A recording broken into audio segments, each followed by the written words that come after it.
Selanjutnya, mari kita masuk ke dalam manajemen konten digital. Konten digital adalah proses perencanaan, pembuatan, penyimpanan, pengorganisasian, distribusi, serta evaluasi konten dalam berbagai format digital seperti teks, gambar, audio, dan video. Terdapat beberapa tujuan manajemen konten digital. Yang pertama adalah kita dapat menyampaikan informasi secara efektif kepada audiens yang tepat. Lalu kita juga dapat meningkatkan keterlibatan atau engagement dan membangun hubungan dengan pengguna. Kita juga dapat menjaga kualitas dan konsistensi dalam penyajian konten yang kita buat. Lalu kita dapat mengoptimalkan konten kita untuk pencarian SEO agar lebih mudah ditemukan. Yang terakhir, kita juga dapat memonitor dan mengevaluasi efektivitas konten kita berdasarkan data analitik. Yang pertama, mari kita masuk ke dalam perencanaan konten, yaitu menentukan tujuan, target audiens, jenis konten, dan platform distribusi. Terdapat beberapa langkah-langkah dalam melakukan perencanaan konten. Yang pertama, kita dapat menentukan terlebih dahulu tujuan konten, misal untuk edukasi, pemasaran, ataupun hiburan. Selanjutnya, kita harus memahami atau mengetahui target audiens kita berdasarkan demografi dan minat. Yang ketiga, kita harus memilih format konten yang sesuai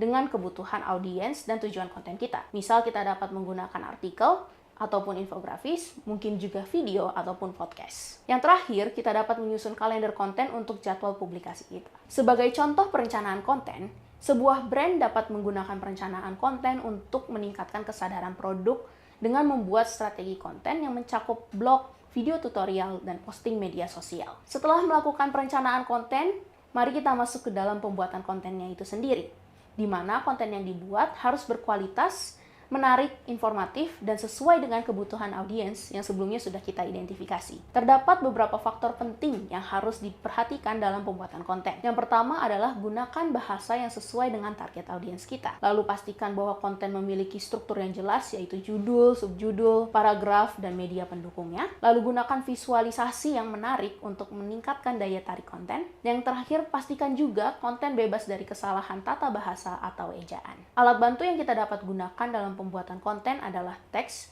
melalui Google Docs ataupun Microsoft Word. Untuk desain dapat menggunakan Canva ataupun Adobe Photoshop. Untuk video dapat menggunakan CapCut atau Adobe Premiere Pro. Dan untuk audio kita bisa menggunakan Audacity ataupun Anchor. Sebagai contoh, sebuah perusahaan membuat sebuah artikel blog yang memberikan tips penggunaan produknya untuk meningkatkan pemahaman pelanggannya. Setelah kita merencanakan membuat, mari kita masuk ke dalam pengelolaan dan pengorganisasian konten yang sudah kita buat, yaitu di mana kita menata dan menyimpan konten agar mudah diakses dan digunakan kembali. Terdapat beberapa strategi pengelolaan, yaitu menyusun konten berdasarkan kategori dan tanggal publikasi, lalu menggunakan sistem penyimpanan cloud yang berupa Google Drive ataupun Dropbox, dan kita juga bisa menyusun metadata dan tag yang relevan agar konten lebih mudah ditemukan. Contohnya dalam sebuah tim media sosial, mereka dapat mengelola ribuan gambar promosi dengan sistem manajemen aset digital atau Digital Asset Management yang disingkat DAM agar lebih terorganisir. Setelah kita melakukan seluruh proses tersebut, kita harus melakukan distribusi konten tentunya, di mana kita menyebarkan konten ke platform yang sesuai dengan target audiens kita. Jenis platform distribusi dapat berupa website atau blog,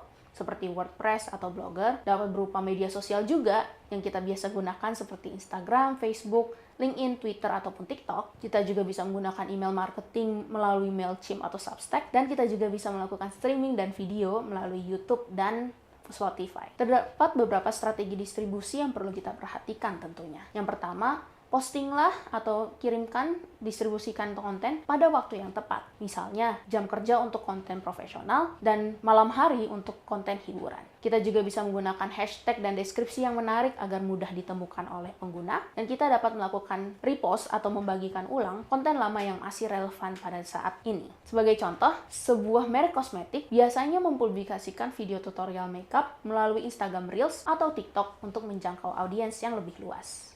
Setelah kita melakukan distribusi konten, kita harus melakukan evaluasi dan optimalisasi konten tersebut, di mana kita akan menganalisis performa konten dan melakukan perbaikan jika diperlukan. Alat analitik yang bisa kita gunakan adalah Google Analytics, YouTube Analytics, Instagram Insights, dan SEMrush atau MOZ atau Moz. Google Analytics digunakan untuk website, YouTube Analytics digunakan untuk video, Instagram Insights digunakan untuk menganalisis insight melalui Instagram, SEMrush atau Moz digunakan untuk optimasi SEO. Dalam mengevaluasi dan optimalisasi konten, terdapat beberapa faktor yang harus dianalisis. Yang pertama adalah jumlah tayangan atau impressions, Yang kedua adalah engagement, yang berupa likes, shares, dan comments, lalu waktu tonton atau watch time setiap video, dan bounce rate, di mana kita menganalisis berapa lama pengunjung bertahan di halaman kita. Sebagai contoh, sebuah perusahaan dapat melihat bahwa blog tentang tips menabung mendapatkan banyak traffic, sehingga mereka dapat membuat lebih banyak konten serupa.